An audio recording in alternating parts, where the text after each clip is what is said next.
আছে, কলার বাইরে আছে, আমাদের যেখানে প্লেস করার জায়গা দেয় আমরা সেখানে প্লেস করি।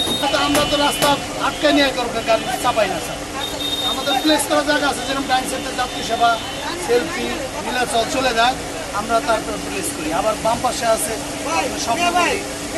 ওরা প্লেস করছে, আমরা তার পাশে জায়গা রাখছি আমাদের প্লেস। মূলত যাত্রী ছাউনির ভিতরে যাত্রী যায় না, এখান থেকে যাত্রী উঠে আমরা এখান থেকে নিয়ে যাত্রী তো যায় না ওইদিকে, সেই জন্য এইদিকে আমরা গাড়িটা থামাই।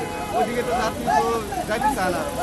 কারণ গাড়ি তো যাত্রী সামনের জায়গাতে গাড়ি যায় না, এই জায়গাতে আসে সব গাড়ি। এটাই বানাইছে, আর এই জায়গার তো অবস্থা ভালো না, দেখেন না কি অবস্থা। এই জায়গা তো ভালো নয়, বৃষ্টিতে পানি বাজে অনেকটা। আবার এই যেভাবে দিয়ে রাখছে, ইটা করে দিয়ে রাখছে, এভাবে তো মানুষ যাইতে পারে না, আসতে পারে না। মানুষ দেখা যায় যখন সত্যি পড়া যায়, পায়ে ব্যথা পায়, শরীরে ব্যথা পায়, আর বৃষ্টি নামলে পারে হাঁটু পানি হয়ে যায়। দেখেন এখনো পানি আছে, আপনারা দেখতে পারেন।